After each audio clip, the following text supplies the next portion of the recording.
Joining me now, Maya Wiley, President and CEO of the Leadership Conference on Civil and Human Rights. Jennifer Rubin, Washington Post opinion writer and author of Resistance: How Women Saved Democracy from Donald Trump. And Barbara F. Walter, author of How Civil Wars Start and How to Stop Them. Thank you all very much for coming back to the Saturday show. Okay, so we got to talk about Robert F. Kennedy Jr. so we can stop talking about Robert F. Kennedy Jr. Maya,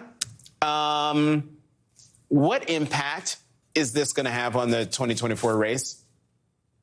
Very, very little, except it does give the Harris campaign a lot of opportunity for a lot more attack ads. Having sat in a House congressional hearing with Kennedy Jr. on vaccines and on the conspiracy theories that he spread around those, I can tell you that I think you can expect the word weird to continue to circulate from the mouths of the campaign and its supporters when it comes to being able to take on any kind of sense that this is something that might change the dynamics of this race. I mean, and we know from polling that about, frankly, Kennedy supporters were not very strong supporters. They were not deeply committed to him, and that both Harris and Trump really kind of divided up his constituents. So I don't think this will have much impact at all, except in attack ads.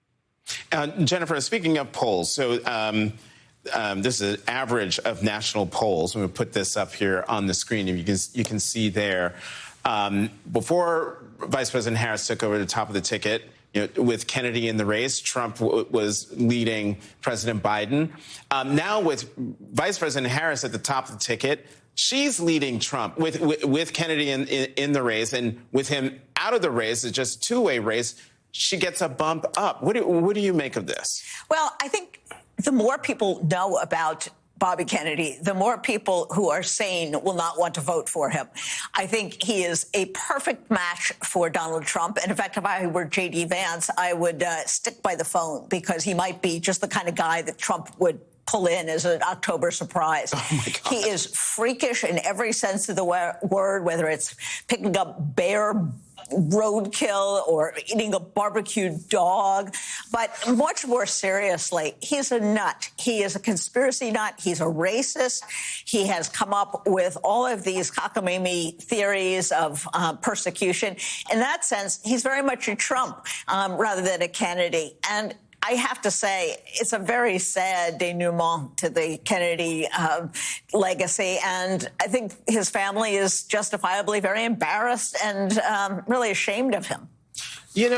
Barbara, does RFK Jr.'s endorsement, especially given who his family is, does his endorsement of Trump, does this play into the autocrat playbook?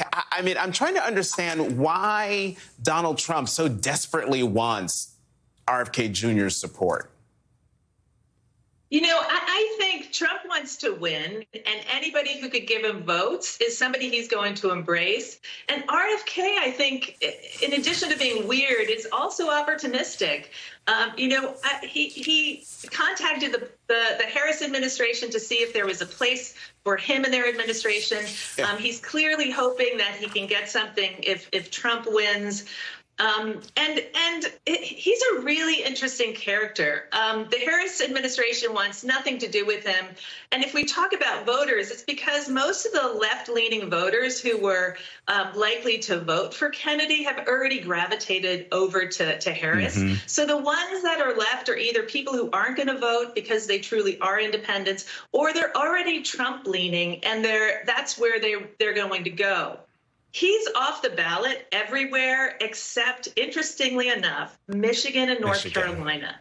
Those are swing states. Michigan is a key state. Trump has been campaigning there in the last few days. That's a key state for Trump to win.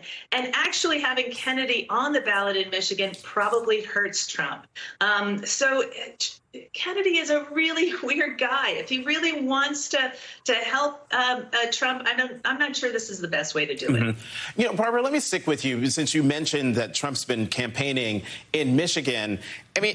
He was just in Howell, Michigan, which back in July, which is just last month, you had your far-right wingers, white supremacists, marching through their streets chanting slogans like, "We love Hitler, we love Trump." Can you please, I mean, what message is it sending? What message is Trump trying to send by going to a place that had something so openly racist and vile happen on its streets? So I actually don't think Trump is in Howell because he wants to send a signal to white supremacists that he's one of them, although Trump is definitely racist, and that is a very passionate part of his base. I think he's in Howell, Michigan, for very, very practical reasons. As I said before, Michigan is key. The closest margin of victory in the 2020 election between Biden and Trump was in Michigan. And the election in November is going to be decided by swing voters in swing states. And Howell, Michigan is in Livingston County. Livingston County is outside of Detroit.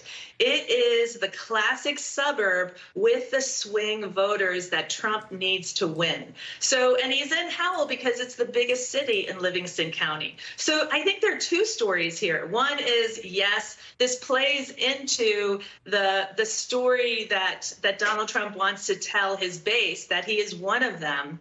But it also, he has to win these votes, and he has to go to places like Livingston County. And avoiding Howell would be giving up on some of those key voters that he needs.